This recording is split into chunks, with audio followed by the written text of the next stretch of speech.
Hi, I'm Mara Webster with In Creative Company, and thank you so much for tuning into one of our talks today. I'm so excited today to be joined by the fantastic director Kimmy Gatewood to talk all about her Netflix movie Good on Paper. And this is your feature narrative directorial debut, but it's not the first time you've directed. And you've directed short pieces, interactive pieces, sketch comedy, and also worked a lot with comedians on one-person stand-up shows as well. And so how did all of those aspects really help you when it came to starting to think about the development process of what is the voice and what is the tone going to be of how I want to tell this story on screen? This is obviously, first of all, thank you so much for having me. This script came to me fully formed through my agent, and I loved Eliza's stand up, and I love that it was based on a true story. And when we met, it was love at first sight. And obviously, developing one person shows is a very specific thing. You take a story, which can oftentimes be complicated, it can be painful, it can be hilarious, it can be all these things. And how do you tell it in a long narrative form? That's like the real challenge. Eliza had done a ton of the work, and I came in and kind of helped her massage it and actually bring it closer to the truth. And so we brought in the stand up elements to the film, which thematically are like the things that was taking her away from her family, her friends. Like it was all she wanted to do in her life, and felt like she was coming up short. Eventually, this story, like, it becomes a thing that empowers her, and that's why we use it as a framing device. Also, she is so good at it, and it's so funny.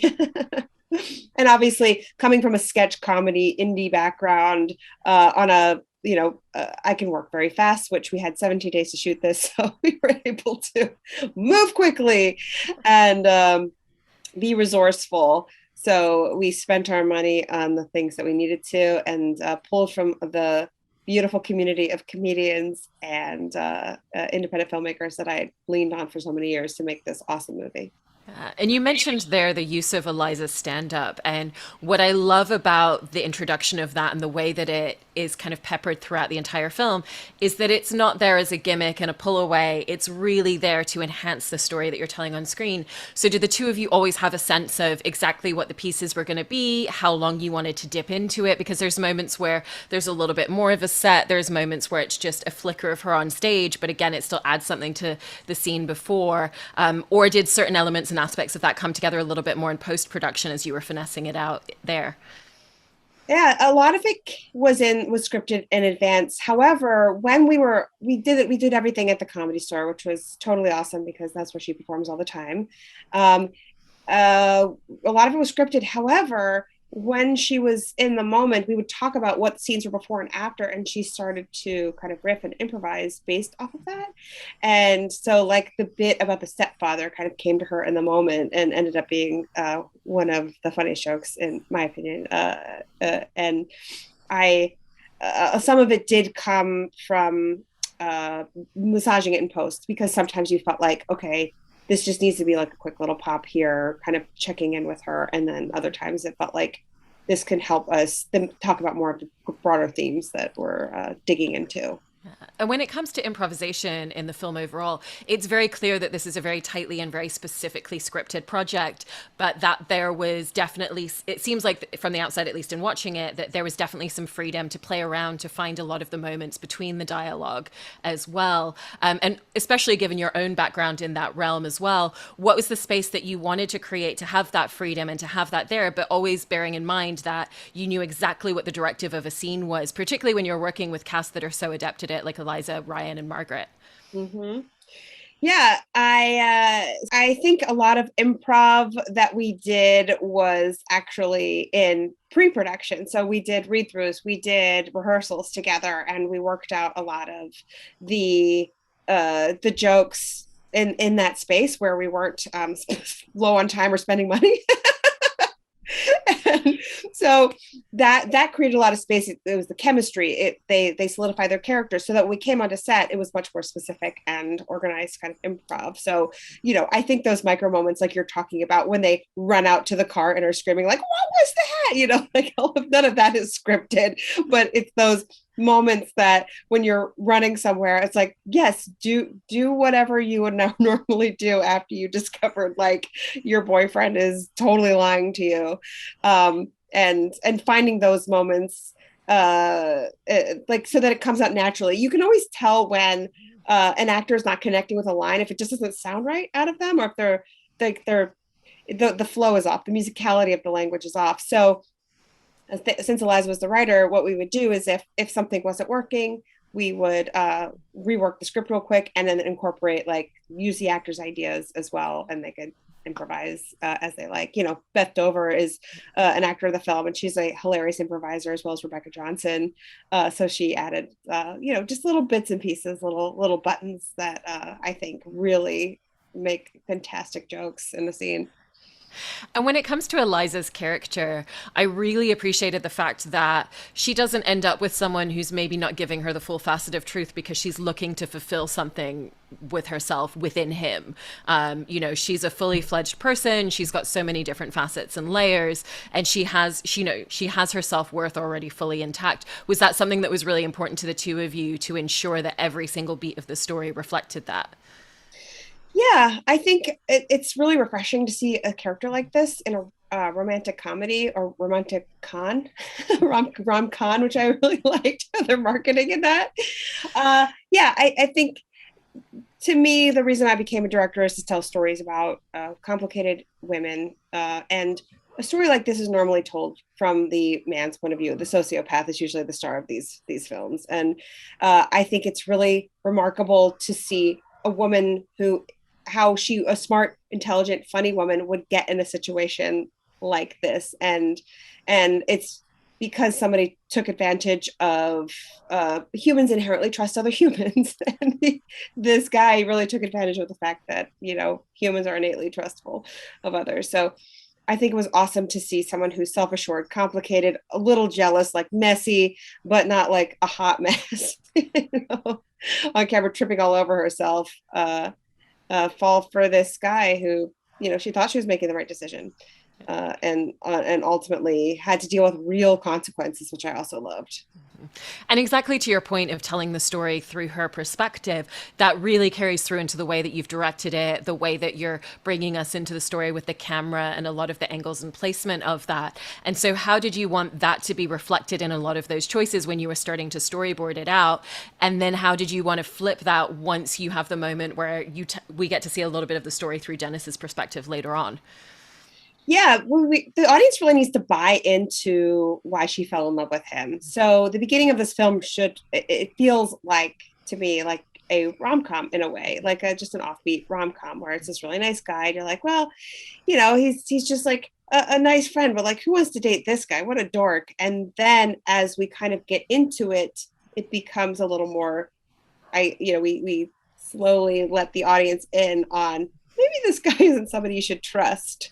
So then you kind of question who's the good guy and who's the bad guy, who's actually like deceiving who at this point, and until we fully like kind of go over to Dennis's story. And I think just storytelling wise, obviously, like just letting the audience know on those little secrets, like when he's looking out the door, when he leaves, you're with him for just that hot second. You're like, wait a minute, is he gonna murder her? And I think it's like really just the slow unraveling of Dennis was the fun for me, and then just them fully getting into the worst possible trouble and not being able to, like, not sure they could possibly get out. I love putting characters in a really between a rock and a hard place, in a basement and a piece of flesh. I really loved exactly what you were saying there about the slow unravel of him and the way that you kind of gradually give us various details and small red flags. And some of them are more obvious and some of them are a little bit more subtle. There's the moment where Eliza's character is heckled outside of a club, and it's kind of like the women are ready to go into battle, and he's in the background worrying about his suit jacket that has a drink on it, and he's not even engaging with her at all. And that's a red flag when you're watching that scene. So how did you want to navigate the way in which you gradually gave us little and different details in completely different ways throughout the film as well? we it was definitely something that had to be addressed in post production over and over again. It's like, okay, should we hint now? Should we, like when they first meet, like how creepy should he feel when he leaves? And I think ultimately what attracted me to the story in the first place is that I didn't know what was coming next, and I was dying to know what he like, who he was, and why he was doing all of this. And so the pacing and the unraveling was something that we discovered, but also like I think it also speaks to who she is as a person, and how like you are seeing this through her eyes. You want to know what, like, how she's feeling about herself, like she's wrapped up in like this other woman, Serena Halstead, and not seeing the red flags of this guy that's right in front of her, because he's showing up, he's listening to her, and you're like, you can understand why she would lean on him so hard, and why like her finally showing up for him when he drops that bomb, like you understand why she gets there, because she's like, I'm being a good person finally. And you're like, no, you've fallen into a trap, run. When I was pitching this movie, I to Iliza, when I was my take on it, I was like, it starts as this like kind of quirky rom-com, and then she lets someone in, and then the second half of the movie is just like, run bitch, run, get out of the room, no, you're going the wrong way. Don't go up the stairs. Exactly. There's so much delicacy in Ryan's performance with that as well, because he has to also be playing to the perspective and the way that we're seeing his character. And so, in directing him and working with him on that collaboration, what did a lot of behind the scenes conversations look like between the two of you and really figuring out and finessing that so delicately? Yeah, with Ryan, obviously had a lot of a lot on his shoulders, and it was fun to be filming. For example, the airport scene. We have like their first meeting where you kind of see his awkwardness, like the audience sees it, she doesn't see it, and playing like, is he a smooth guy, or is he like a lovable dork? And we kind of experimented a little bit, like him being kind of overly confident at points, and then being completely unconfident, and kind of eventually found this Dennis character that I think he completely is the most lovable guy in the world, and I leaned hard on that, him as a human being and as an actor, and it was really fun to push him to like, all right, well, here's where you got to really creep it up. I also very much enjoyed a lot of the visual details that you tapped into as well, such as the hairstyle that you gave him or the type of suits that you would put him in. And so, what led to a lot of those specific choices in how you wanted him to visually look as a character on screen? Yeah, well, a lot of it obviously is based on the truth. So we were, speaking to Iliza, asking her, she was a well of awesome little details. So we really used all of that. The hair and the like the JC Penney suit, essentially, like he's the type of guy who goes to the store, puts on a suit, and is just like, I'm a businessman because I wear a suit. you know, like he does that to posture, but doesn't quite get it, doesn't quite have the money to do it. So on like first glance, you'll see he's always in a suit. You're like, oh, he must be like a fancy guy. But then just take a little step closer. You're like, you're wearing the same terrible suit jacket over and over again. Um, and you don't even take the time to iron it, because if you saw his room, he doesn't have space for an iron.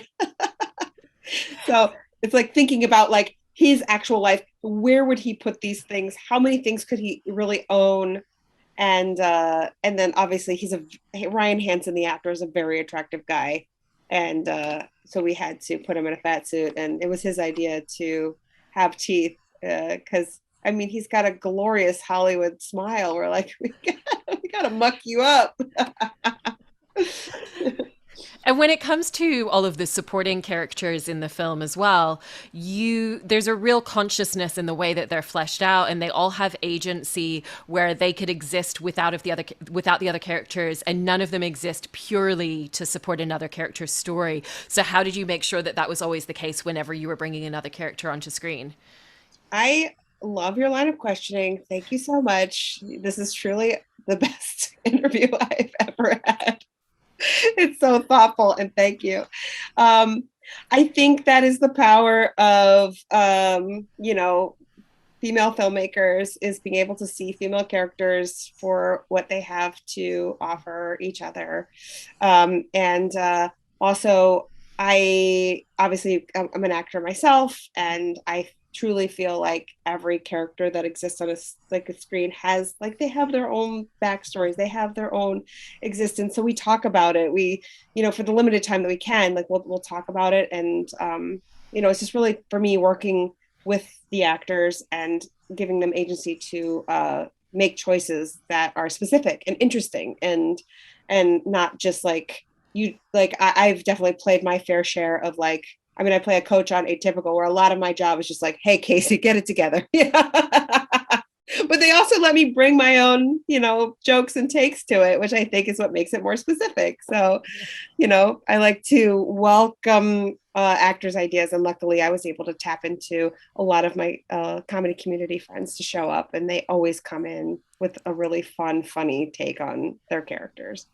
They come in so phenomenally, and there's also some slight parallels with some of the supporting characters in the way that we see them and get to know them as well when you look at them in line with Dennis. So if you take a character like Serena, there's that similarity of who someone is, who they present themselves to be, and then as you get to know them a little bit more beneath the surface and chip away at the veneer, who they actually are underneath isn't always what you expect. Was there an intention with characters like her of really creating that idea of a parallel? Yeah. To me, this film is about perception. It's about how you perceive yourself, how you want to be perceived, how you perceive other people. And it's really about, making in a world where, Instagram, Twitter, TikTok, all that stuff, we're all about like, what we look like, what contour we're using. Like, I think it's very relevant story to right now is what you think you want. And for Andrea, she thinks that she wants Serena's life, but then she finds out actually, she has more than she wants. Grass is always greener, yada, yada, yada. But yes, Serena was brought in to continue that theme of perception and like, she's actually the person that she should be friends with, and the person that she thinks that she's with is actually the guy that she should be running from, and her best friend she should have been listening to all along. And like all of these characters are kind of like obviously like the Brett character, for instance, and the Allie character at the golf course, he's the actual Yale guy and not necessarily what you think a Yale man would look like. But that's why Dennis feels suddenly very uncomfortable, because who he's been like projecting is nothing like he thought, It's also pretty bold that he never thought that he would run into another person from Yale. Yeah, I know. I know, like the same year. Yeah.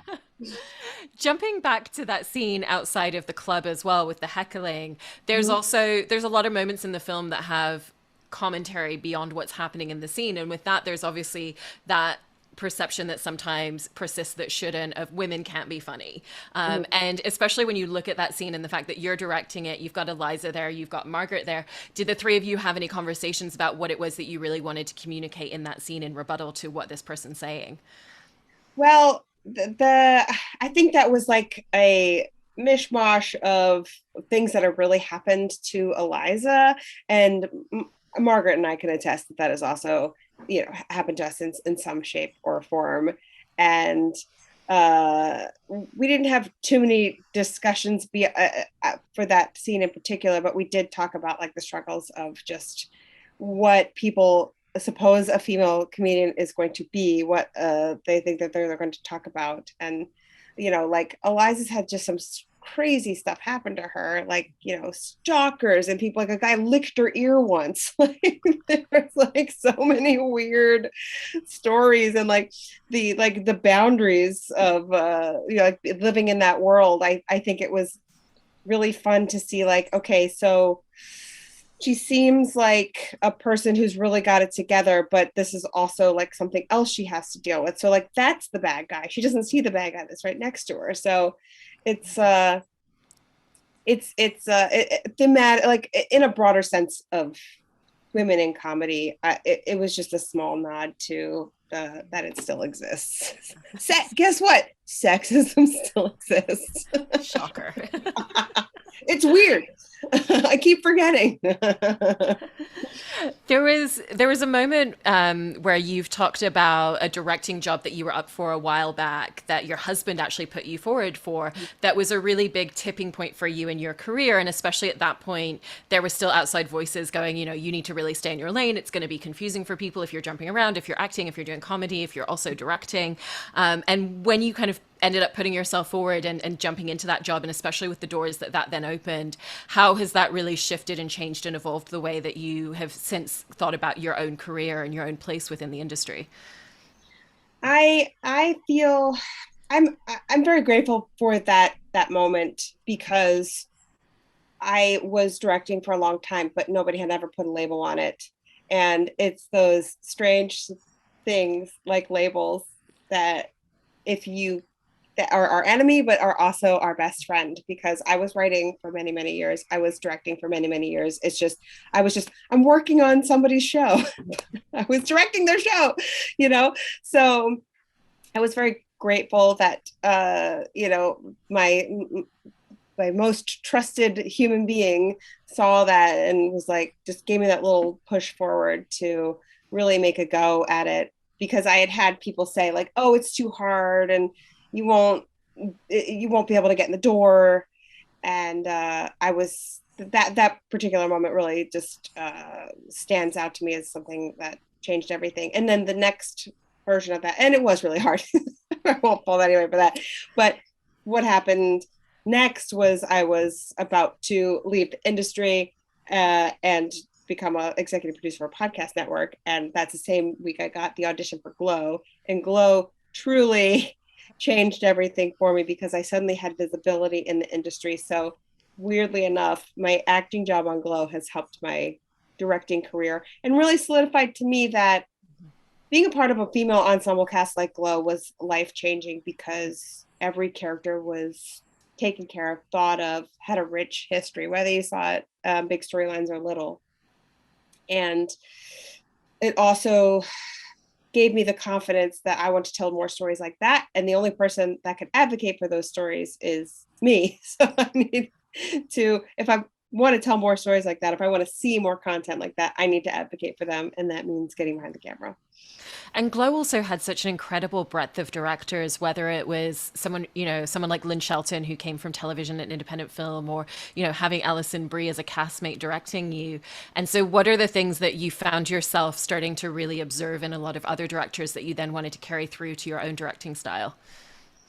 Yeah, it was fantastic to have be on 30 episodes of television with some amazing directors. I would find myself just kind of creeping around and just picking and choosing like, oh, I love the way that Claire Scanlon is so efficient and does these quick alts and encourages improv. And like I love how Lynn will give you a moment to play, and then she's also super fast. And the way like Alison Brie knows all of us and all of our characters, and pick up on these little things like Jesse Parrott's did the pilot of our show, and like how he really like swims in moments. And I've been taught for so many years, it's just like go go go go go. You're like, oh, okay, you can take the time, give the actors the space to like feel. And so I picked up a lot from a lot of the greats, especially like who swim back and forth between TV and film. Yeah. Well, I'm so thrilled for you that people are finally getting the chance to see this film after having to take a brief pandemic pause. And congratulations on everything with it. And thank you so much, Kimmy. Thank you. I really appreciate it. You're amazing.